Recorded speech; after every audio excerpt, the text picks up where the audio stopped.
So let's talk about that and get reaction to what Senator Cardin just told us from Senate Republican Conference Chairman John Barrasso of Wyoming. Good to have you back, Senator. Great to be with you, Shannon. Thank you.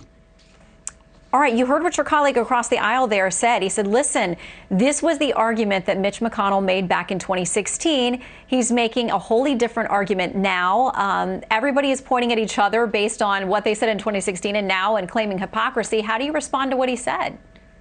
Well, you made the right point, Shannon. If the shoe were on the other foot and the Democrats had both the White House and the Senate, they would be confirming and trying to confirm right now.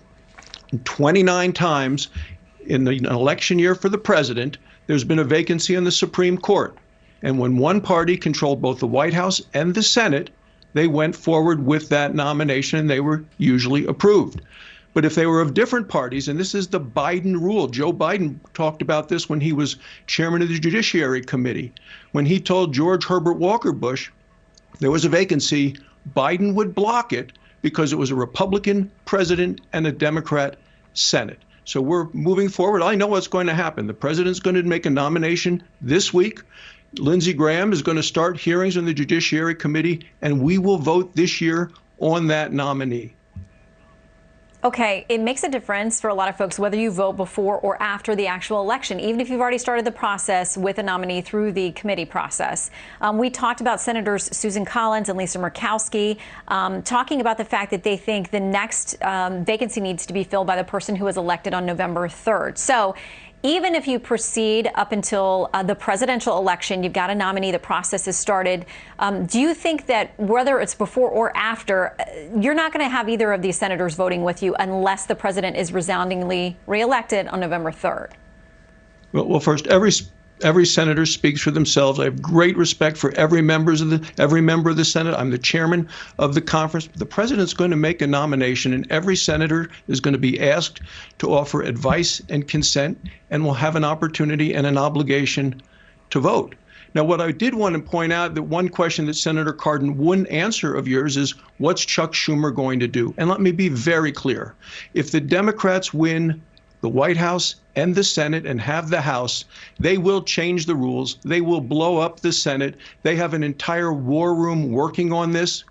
They will expand the number of members of the Supreme Court, regardless of what the Republicans and President Trump do, if they get their way.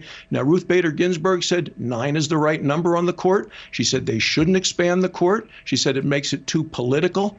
But I will tell you, this is their plan. This is a pure power grab. And then they want to stack the Senate as well by expanding the number of states to include D.C. statehood with 2 new Democrat senators. That's what's at stake at this election come November, Shannon. What do you say to those who say it's a scare tactic? Republicans are just trying to do a smokescreen for flipping their position in 2016, and what you're warning the country about is not actually going to come to fruition should they take power? Well, the Democrats have a full-time war room. They have been campaigning on this promise. And the thing that really is telling to me is, and you showed the video today of Alexandria Ocasio-Cortez at a press conference with Chuck Schumer. I will tell you, anybody that's followed Chuck Schumer for a long time knows he doesn't like to share the camera or the microphone with anyone. She is the de facto Speaker of the House because Nancy Pelosi is terrified of her, and Chuck Schumer is worried about a primary from her in 2 years in New York. She is running the Democrat Party and wants to run it further and further to the left, and that's a big problem for the country, Shannon. Well, Democrats are trying to keep their tent together and make peace with these different parts, the younger, more progressive part of their party and the establishment folks that have been there for decades.